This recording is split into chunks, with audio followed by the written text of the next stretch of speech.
자, 보면서 좀 기분 나쁘죠? 기분이 썩 좋지는 않죠, 그죠? 자, 이거 좀 가져가. 예?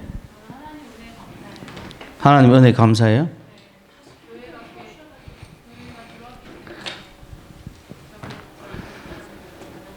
저기 이제 인상적인 게 사람들이 일하는 시간을 과도하게 책정한다는 거예요. 그러니까 1시간 일할 거를 한 10시간 정도 주는 거예요. 그러니까 5분 일하고 15분 놀고 5분 일하고 15분 놀고 정말 게으르고 일하기 싫어하는 그런 민족이라는 거죠.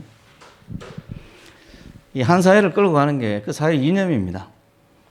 저도 여러분들에게 설교 중에 그런 이야기를 자주 했듯이 제가 어릴 때 소원이 안빈낙도 편안하게 있으면서 그냥 재밌게 편안하게 사는 그게 인생의 목표였어요. 아까 보이시죠, 그죠? 확실히 우리 집안은 선비 집안인가 봐. 한량 집안인가, 한량 집안. 편안하게 그냥. 그래서 이 일하는 거를 창피하게 생각하고, 우리 아마 잘 알려져 있는 이야기들이 선교사들이 이 테니스를 치니까 왕족들이나 대신들이 나와서 왜 저 힘든 거 왜 하인들 시키지? 왜 저렇게 땀을 뻘뻘 흘리면서 하냐고. 양반 사회가 그랬던 거예요. 그게 이제 불과 100년 전에 우리나라입니다. 불과 100년 전에.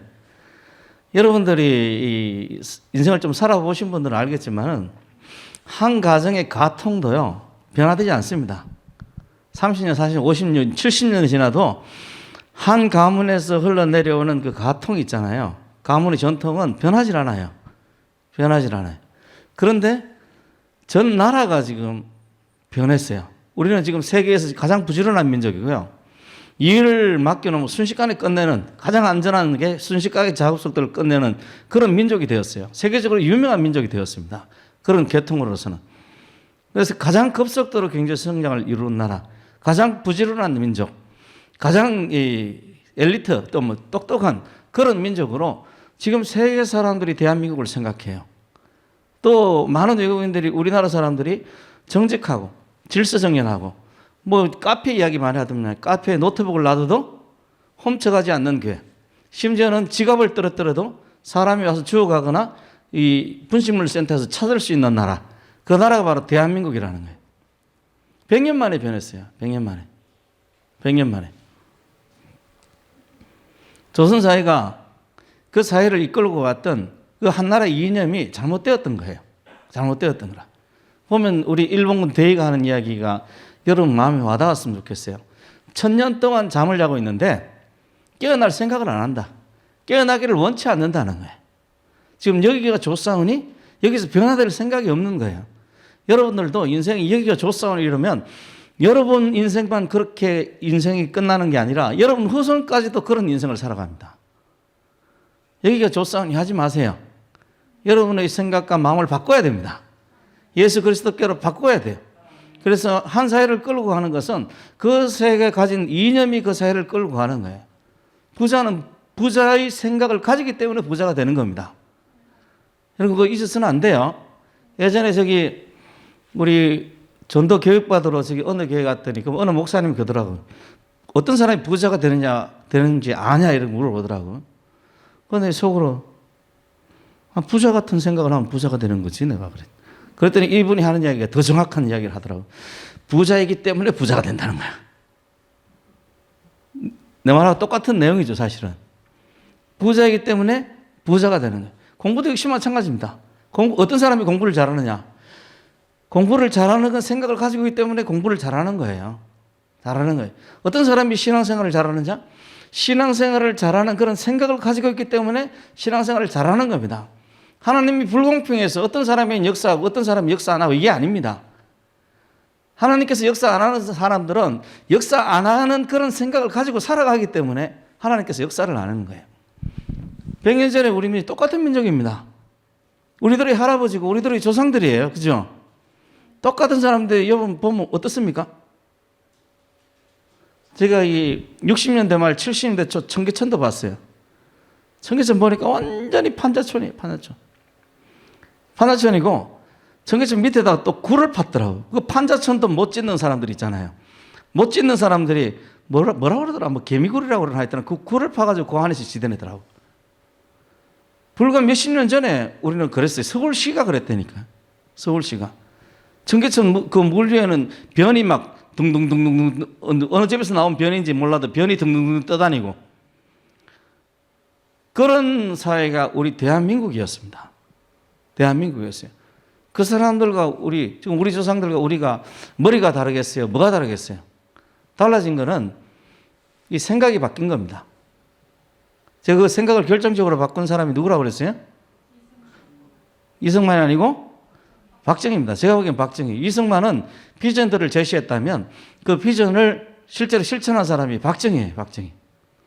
그 비전만 있어갖고 안 됩니다. 바로 뭐가 따라야 되는가 하면 행동이 실천이 따라야 돼요. 그래야 생각이 바뀌는 거예요. 저도 이제 어릴 때 여러분들도 뭐 다 옛날 기억나실 거예요. 어릴 때 저 일요일 날 부르면요. 짜증 엄청 났어요. 일요일에 와서 학교 청소하라는 거, 초등학생한테. 초등학교 2학년, 3학년짜리한테 1학년 때는 우리 이거 명찰 달고 다녔잖아요. 손수건 명찰. 코 닦는 손수건 명찰. 영양 부족 때문에 손수건 가지고 코 닦는 거. 나는 이제 초등학생 때문에 저렇게 손수건 달고 다니는 게 굉장히 명예로운 일인 줄 알았어요.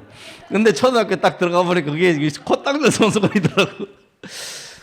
근데 1학년 때는 안 했는데 2학년 때부터 3학년 이렇게 올라가면서 일요일 날 부르는 거예요, 나오라고. 근데 부르면 몇 명 안 나와요.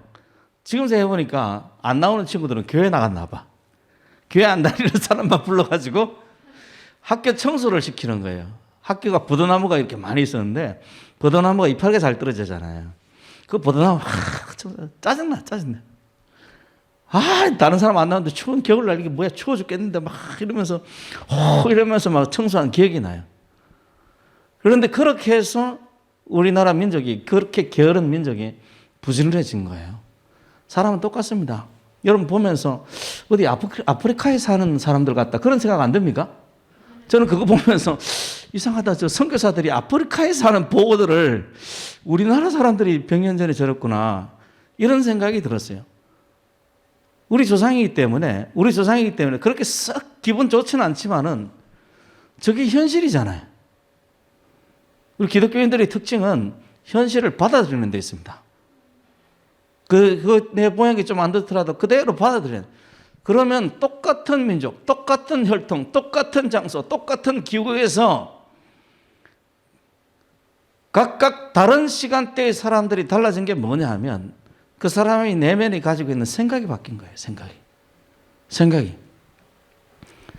조선사회가 왜 몰락했냐. 여러분들 보시면 일본 아니었어도 몰락했을 것 같죠. 지금 세계화가 진행되고 있는 상태 아닙니까? 서구 열강들이 동양으로 아프리카로 남아메리카로 쫙 몰고 오는 그 타임 아닙니까? 위에는 러시아, 뭐 이태리, 뭐 온갖 나라들이 지금 다 전 세계를 휩쓸고 다니는데 누가 우리를 삼켰는가 하면 일본이 우리를 삼킨 거예요. 냉정하게 한번 여러분 생각해 보세요. 저런 나라가 지금 이 고정도 보면은 고정하고 순정도 보면요. 을사조약을 맺을 때 그 한일 합방을 할 때 을사오적이라고 이야기하죠. 주로 우리 제일 잘하는 사람이 이완용이죠. 이완용, 김명준 이런 몇몇 사람들 이야기를 하는데 그 내용을 들어보면요. 이완용은 반대했어요. 반대. 을사조약 맺는 걸 뭐 했다고요? 반대했더라니까. 반대했는데 누가 가서 하라고 그랬는가 하면 고종이 가서 하라고 그런 거예요. 고종이 책임져요. 고종이. 그 당시는 왕정시대입니다. 신하들이 아무 힘도 없던 때예요. 그럼 누가 시킨 거예요? 고종이 하라고. 고종이. 그나마 그 5명 중에서 제일 반대한 사람들 중에 하나가 이완용이더라고 보니까. 이완용이 그렇게 반대를 하더라고요. 나중에 되면 어쩔 수 없이 막 협박에 의해서 돌아서서 왕도 뭐 그냥 다 내팽개치고 있고 이게 지금 일본이 협박당하고 이렇게 히로부미죠. 히로부미 협박당하고 이렇기 때문에 그냥 뭐 이 도장 찍는 사람이 왕이 찍어요. 원래 신하들은 자격이 없습니다. 왕이 찍어야 될 그걸 신하들이 가지고 있다는 것은 왕이 어떻게 하라는 이야기예요? 신하들한테 시킨 거예요, 시킨 거. 말을 안 해도 시킨 거예요, 시킨 거. 그러니까 그렇게 무능한 사람들이 지금 이 정치를 하고 있었던 거예요. 정치를 하고 있었던 거예요. 이런 사회가 오늘날 왕족의 후손이었던 이승만 대통령이 무슨 후손이었다고요? 왕가 사람이다, 왕가. 왕족입니다, 이승만이. 이 말은 뭐냐, 이승만의 위치가 굉장히 절대적이었는데 이승만이 독립을 할 때 뭘 세울 수 있었다는 이야기입니까? 왕정을 할 수 있었다는 이야기예요, 이 이야기는. 더구나가 이 세종은 장남 후손으로 내려오는 그 장남 계열이 아닙니다. 장남 계열로 내려오면 세종이 아니라 이승만 대통령이 정통이에요. 얼마든지 명분도 있었어요. 그런데 그렇게 하지 않고 자유, 민주주의, 공화정을 세운 거예요. 뭐에 따라서? 기독교적인 이념에 따라서. 기독교 이념에 따라서. 그렇게 해서 이 나라가 급속도로 변화되기 시작하고 사람들의 생각이 급속도로 바뀌기 시작한 겁니다. 그 배경에 뭐가 있느냐 하면 바로 이 기독교라는 성경에 기반한 기독교가 있습니다.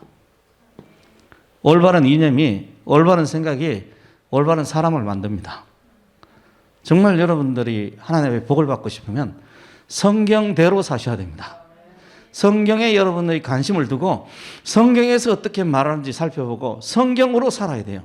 그러면 여러분과 여러분 후손은 반드시 하나님의 축복을 받습니다. 그 증거가 뭐냐면 우리 대한민국입니다. 보시잖아요. 100년 전에.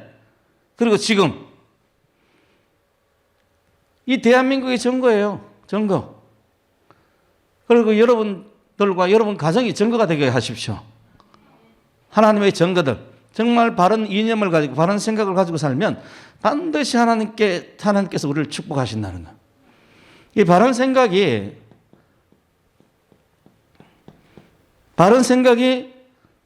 나와 세상을 바꿉니다.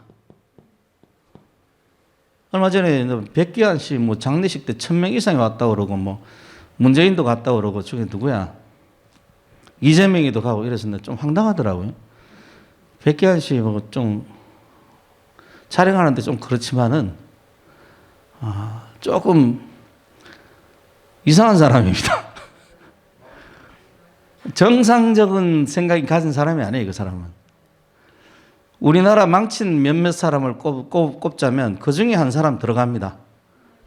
그런데 그 사람 장례식 때 그렇게 많이 모였다고 그래서 역시 그렇구나. 역시 나라 망가뜨리는 사람들이 하는 일은 역시 끼리끼리 노는구나. 이런 생각을 했어요. 여러분 그런데 신경 쓰지 말고 여러분과 여러분 자신과 여러분 가정과 여러분의 나라를 세우십시오. 그런데 신경 쓰면요. 그렇잖아요. 그죠? 지나가는 개가 짖어요. 저는 지나갈 때마다 개가 짖는 경우가 가끔 있더라고요. 제일 좋은 방법이 뭐냐면 무시하고 지나가는 거예요. 옛날에 교회 안 다닐 때는 눈싸움 했어요. 눈싸움 하다가 거기서 몇 분 하면 5분, 10분 보내는 거예요. 그래서 개가 나가든 떨어지든 내가 나가 떨어지든지. 지금 생각하면 약간 돈짓이죠. 여러분들이 악인들에 대한 대처가 그러면 안 돼. 악인들이 그렇게 살아가든 뭐 하든 간에 우리는 하나님을 따라가는 겁니다. 그냥. 정말 우리 생존권이 위험받고 정말 급박한 상황이 처해지면 어쩔 수 없지만은 그게 나는 이 재작년에 있었던 사건이라고 생각해요. 재작년에 있었던 사건들이 우리 민족에서 하나의 전환점이, 정강원 목사님이 했던 그 일이 우리 민족으로 전환점이 이루고 그 해가 다가가서는 한다면은 정말 이 나라 이 민족에서 깨어날 만한 사람들은 다 깨어났다고 생각합니다. 이제는 이제 각자 각계전 틀어 우리가 처한 환경 속에서 자유민주주의를 전파하고 정말 하나님의 공의를 원하고 이러면 나라가 될 거라고 생각했고 또 그렇게 여러분들에게 설교를 했잖아요. 그죠? 한 해 동안. 지금은 우리가 하나님의 교회를 위해서 일할 때입니다. 지금도 여러분들이 다 보시죠? 우리 문재인 씨 지지율이 이번에 39%가 나왔답니다. 누가 나한테 그 이야기 했더라? 그 젊은 애가 하는 이야기가 도대체 내 주변의 친구들 다 싫어하는데 이 지지율이 어떻게 나왔는지 모르겠다는 거예요. 젊은 애가 20대 애가 내 주변에 이 문재인 씨 좋아하는 사람이 아무도 없다는 거예요. 아무도 없다는 거예요. 예전에는 지지했을지 몰라도 지금은 아무도 없다는 거예요. 이 지지율이 어떻게 나왔는지 모르겠다는 거예요.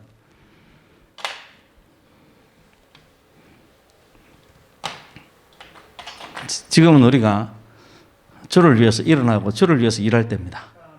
그러기 위해서는 반드시 여러분들이 성경에 서 있어야 됩니다. 성경 위에 서 있어야 돼요. 성경이 여러분들을 가르치게 하고 성경이 여러분들의 행동을 지도하게 해야 됩니다. 그러려면 내가 성경을 반드시 읽어야 돼요. 읽고 여기에서 끝나는 것이 아니라 성경을 읽고 묵상함으로 인해서 성경의 사상들이 누구의 사상이 돼야 돼요? 나와 내 주변 세상의 사상이 돼야 됩니다. 대한민국, 조선사회와 대한민국 같은 나라라고 보기 힘들죠. 6.25 때 그 참전한 사람들을 아직도 대한민국 정부들이 때가 되면 좀 선물도 하고 이러더라고요. 보니까. 근데 간혹 가다가 이 참전 용사들 중에서 대한민국에 한번 와보는 사람이 있어요. 와보면 다 놀란답니다. 같은 나라가 아닌 것 같다는 거예요. 6.25 때도 여러분들이 한번 사진을 찾아보면 좋겠는데 6.25 때 이게 뭐 서울을 뭐 다 완전히 무너진 그런 사회였어요. 그런데 정말 다른 세상이 되어 있더라는 거예요. 다른 세상이. 하나님께서 사람들을 하나님 형상 닮게 하셨습니다. 그러면 하나님께서 사람의 형상을 닮게 했는데 이 죄 때문에 사람의 능력이 사라져서 그렇지 이 죄의 문제가 해결되고 우리 생각에 하나님을 닮아간다면 하나님의 창조의 역사처럼 이 세상을 아름답게 창조하신 하나님의 역사처럼 인간을 통해서 그러한 일들이 일어날 줄로 믿습니다. 문제는 우리가 변화되는 거예요. 우리가 변화되는 거예요. 성경은 하나님께서 인간에게 원하시는 일들이 기록되어 있습니다. 하나님께서 처음에 아름답게 세상을 창조하신 것처럼 인간에게도 아름답게 세상을 관리할 능력도 주셨어요. 그런데 죄 때문에 이게 허물어진 거예요. 그런데 성경에서 인간을 아름답게 이 세상을 아름답게 할 만한 그런 어떤 기록들, 올바른 이념, 올바른 사상 이런 것들이 기록되어 있는 거예요.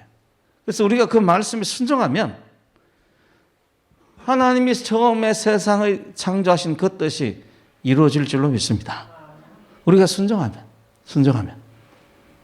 그래서 그 말씀을 순종하려면 말씀을 알아야 되겠죠. 그죠? 성경을 읽어야 돼. 성경을 읽고 그냥 읽는 것이 아니라 씹고 또 씹고 씹어서 내 살이 되고 피가 되고 내 생각이 되게 만들어야 됩니다. 그냥 읽어서는 안 돼요. 그죠? 여러분들이 드라마를 보고 드라마대로 사는 사람들이 없잖아요. 성경을 읽어도 똑같은 결과가 있을 수 있거든. 그렇게 살면 안 되는 거예요. 성경이 하나님의 말씀인 줄 믿고 내 생명인 줄 믿고 성경이 나에게 임한 큰 축복의 하나인 줄 믿고 그 말씀에 순종하면 하나님의 뜻이 이루어지는 겁니다. 그러면 하나님께서 우리에게 맡기신 본래의 사명들 생육하고 번성하라, 땅에 충만하라 이 사명들이 우리를 통해서 이루어지는 거예요. 이루어지는 거야. 본래 인간을 고귀하게 창조하신 것처럼 인간의 고귀함이 그때서야 이루어지는 거야. 이루어지는. 지금 이번 정권 이 사람들 뭐 낙태에 관련된 법들, 동성애에 관련된 법들 자꾸 만들어내는데요. 뱃속에 있는 아기도 아기 아닙니까? 생명 아닙니까? 여러분 어떻게 생각하세요? 뱃속에 있는 아기도 생명입니까? 그 아기를 낙태해도 된다는 거예요. 심지어는 어떤 데 보면 9개월 된데도 낙태시키더라고 보니까. 9개월 되면 애 꺼내면 완전히 그냥 생존하는 아기입니다. 6개월 되는 애도 꺼내면 살죠. 그 법을 지금 국회에서 막 생산해내요. 왜 그렇습니까? 조선사회 같으니까 그래요. 조선사회 같으니까. 위에 있는 사람은 밑에 있는 사람들 심지어는 자기가 죽여도 아무렇지도 않아. 죽여도.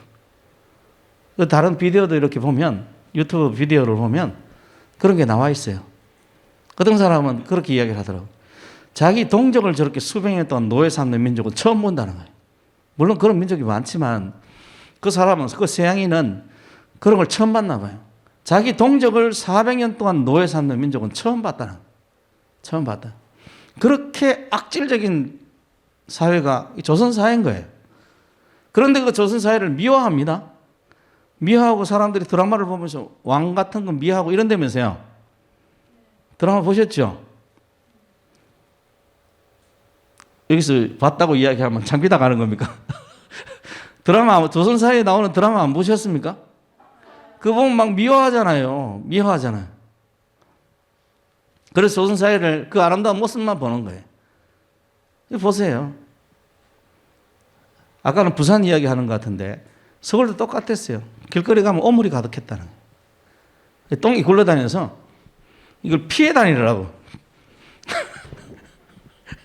길을 걸으면 피해 다니라. 그래서 가마를 탔나 이 사람들이? 똥을 안 밟으려고 가마를 탔을까요? 이게 참 그런 사회를 미화하니까 드라마에서 그렇게 미화하고 사람들이 미화하고 이 미화하기 위해서 또 이게 악당이 필요하니까 일본 사람들을 갖고 와가지고 막 악당처럼 만들어 놓고 이래갖고 스스로가 위안을 받는 거예요. 아, 우리 민족 괜찮았다. 우리 사회 괜찮은 사회였다. 좋은 사회였다. 스스로를 미화를 하는 겁니다. 미화를 하는 거예요. 거짓말이죠. 거짓말이에요. 오늘날 여러분 작년에 우리 한 해 동안 교회가 겪은 일들 있잖아요. 코로나 때문에 얼마나 골치 아팠어요. 그죠? 이번에 내가 통계를 확인해 보니까 종교 관련 3.3%입니다. 이 3.3%도 천주교, 불교, 기독교 합쳐서 3.3%예요. 그러면 이거보다 낫겠어요? 안 낫겠어요? 교회는? 이거보다 낫죠. 또 이 낫는 것도 제가 교회에서 예배드린 것을 통해서 이 번졌다고 확인이 된다고 그랬어요? 안 된다고 그랬어요? 안 됩니다. 통계를 낼 때 보니까 이 사람들 통계를 어떻게 내는가 하면 코로나가 언제부터 발병합니까? 5.5일부터 11일까지죠? 맞나? 맞아요? 5.5일부터 11일까지요. 여기에 정상이 드러나야 그 시기에 집회했을 때 참석한 사람이 그 집회를 통해서 감염됐을 확률이 있다라고 인정할 수 있어요. 그런데 이 사람들은 우리 8.15 집회에서 봤듯이 언제부터 시작입니까? 8.15 당일 감염자는 다 8.15 집회 감염자예요. 그리고 한 달이 지나도록 25일이 지나도록 감염자가 나오면 다 어디 감염자예요? 8.15 감염자예요. 심지어는 8.15 갔던 사람이 옆에 있어도 8.15 감염자라. 8.15에 대한 통계를 다 그렇게 낸 거예요. 교회 통계도 다 그렇게 냅니다. 이번에 저기 어디야 열방센터 거기도 지금 2개월, 3개월이 지났는데 거기 갔던 사람이나 거기 갔던 사람하고 접촉하면 다 열방센터 관련 전염자라. 거짓말입니까? 진짜입니까? 거짓말하는. 조선사회 때 왕들이 다 거짓말한 것처럼 똑같아. 사람 생명은 존중할 줄 모르면서 인권을 이야기를 하면서 인권은 없고 생명 존중을 이야기하면서 생명 존중도 없고 이 사회 공정을 이야기하면서 공정이 없는 거예요. 그게 왜 그런가 하면 하나님이 없기 때문에 그렇습니다. 여러분 핵심을 아셔야 돼요. 하나님이 없으면 사람은 무슨 짓이든지 합니다. 자기 이익을 위해서 하나님이 없으면 자기 이익을 위해서 사람들은 무슨 짓이들을 한 게 인간이에요. 그게 인간입니다. 그러면 우리 민족이 사는 길은 뭐밖에 없느냐? 올바른 이념, 올바른 생각을 가져야 되는데 그것은 어디에서 나오는 건가 하면 성경에서 흘러나오는 겁니다. 예수 믿게 해야 돼요. 여러분 주변 사람들이 예수 믿게 하는 게 그 사람 인생 중에 가장 큰 축복을 주는 겁니다. 여러분도 그렇잖아요. 여러분도 인생 중에서 가장 고귀한 가장 큰 축복이 뭐냐면 교회 나오고 예수 믿는 거 아닙니까? 저도 그렇습니다. 예수 믿는 게 내 인생 어떤 것보다 소중하고 모든 걸 다 합치고 더 소중한 게 예수 믿는 거예요. 그렇다면 나만 그렇게 그러니까 여러분도 그렇고 예수 믿는 모든 사람들이 그렇다면 또 누군가가 예수를 믿으면 그 사람에게도 똑같은 역사가 일어날 줄 믿으시길 바랍니다. 그러면 우리가 가장 줄 수 있는 가장 고귀한 선물이 뭐냐면 예수 그리스도예요. 성경이란 말씀을 갖다 주는 겁니다. 올바른 생각이 그 사람 인생을 열어갈 거니까. 성경을 보통 우리가 계시라고 하는데 계시라는 말이 뜻이 뭐라고 그랬어요? 감춰진 것이 드러나는 게 계시예요. 뭐에 대해서 감춰져 있는, 뭐 때문에 감춰져 있는가 하면 우리 죄 때문에 하나님의 계시가 감춰져 있는 거예요. 성경 말씀을 어떤 사람이 잘하느냐 하면 거룩하게 살려고 노력하는 사람들이 성경 말씀을 잘합니다. 그래서 제가 예전에 몰랐을 때는 제가 예전에는 참 신학 처음 할 때부터 성도를 교육시킬 때 성경 읽으라고 엄청 강조한 사람이었어요. 저도 성경을 꽤 읽는 편이었고 검색을 막 셀 수 없이 많이 해도 제가 기억나는 금식 기도 제목은 한 가지입니다. 하나님 말씀 알게 해주십시오. 말씀대로 살게 해주십시오. 그래서 성경을 엄청 강조했어요. 지금 생각해 보니까 그게 아니더라는 거예요. 성경을 읽고 성경 말씀대로 살아야 성경이 눈에 들어옵니다. 성경이 눈에 들어와야 그것이 그 사람의 성경의 사상이 되는 거예요. 지금 생각이 바뀌었어요. 성경 읽고 순종해야 됩니다. 그래야 하나님의 계시가 우리 가운데 임하는 거예요. 계시는 우리 죄 때문에 감춰져 있어요. 그 죄의 문제가 해결되기 시작하면 우리가 하나님 앞에서 하나님의 계시를 볼 수 있게 되는 겁니다. 바른 생각을 보고 바른 가치관을 가지고 그렇게 살아갈 수 있게 되는 거예요. 우리 성도들이 다 잘 됐으면 좋겠어요. 제가 교회 목사님들 만나보니까 어느 교회는 보니까 성도들이 잘 산다는 거예요. 그 목사님 가서 잘 살게 된 게 아니고 잘 사는 사람들이 왔다고 이야기하더라고요. 우리 교회는 잘 사는 사람이 오는 교회가 아니고 여기 가난한 사람이 여기 와서 잘 살았으면 좋겠어요. 그런데 내가 아무리 잘 산다고 잘 살아라고 그래도 잘 사는 게 아닙니다. 어떻게 해야 잘 살아요? 말씀대로 살아야 순종해야 잘 사는 거예요. 아까 보셨죠? 양반들은 넘어지면 일어나려고 그러지 않습니다. 어쩌면 저렇게 옛날 나하고 똑같은가 몰라. 확실히 우리 집이 양반인가 봐요. 내 양반이 아닌 거라고 생각했는데 저거 보니까 우리 집안 특징이라. 양반들이 하는 일이 우리 집안 특징이 일하는 거 싫어하고 일하는 거 다른 사람에게 보이는 거 좀 창피해하고 이거 완전히 우리 집안 특징이에요. 제가 옛날에 지금 10대 중반 때 지금 내 모습을 봤으면 저거 완전히 쌍놈들이 하는 일을 제가 이 교회 작업을 많이 하잖아요. 그렇게 생각했을 것 같아. 그런데 지금 생각을 바뀌니까 일하는 게 자연스러우고 필요한 일은 내가 해야 돼. 아까 보셨잖아요. 쉬는 시간에 일을 하는 것을 뭘로 여긴다고요? 굉장히 수치고 피해로 여긴답니다. 그러지 마세요. 생각이 바뀌어야 돼요. 생각이 바뀌어야 됩니다. 변화합시다. 우리가 적어도 더 나은 내 인생을 꿈꾼다면, 더 나은 인생을 꿈꾸지 않는 사람은 안 바뀌어도 돼요. 그대로 살면 됩니다. 더 나은 내 인생을 꿈꾼다면 지금의 내가 아니고 내가 성경적으로 더 변화돼야 됩니다. 하나님의 은혜가 우리 가운데 있어서 변화의 역사 있으시길 바랍니다.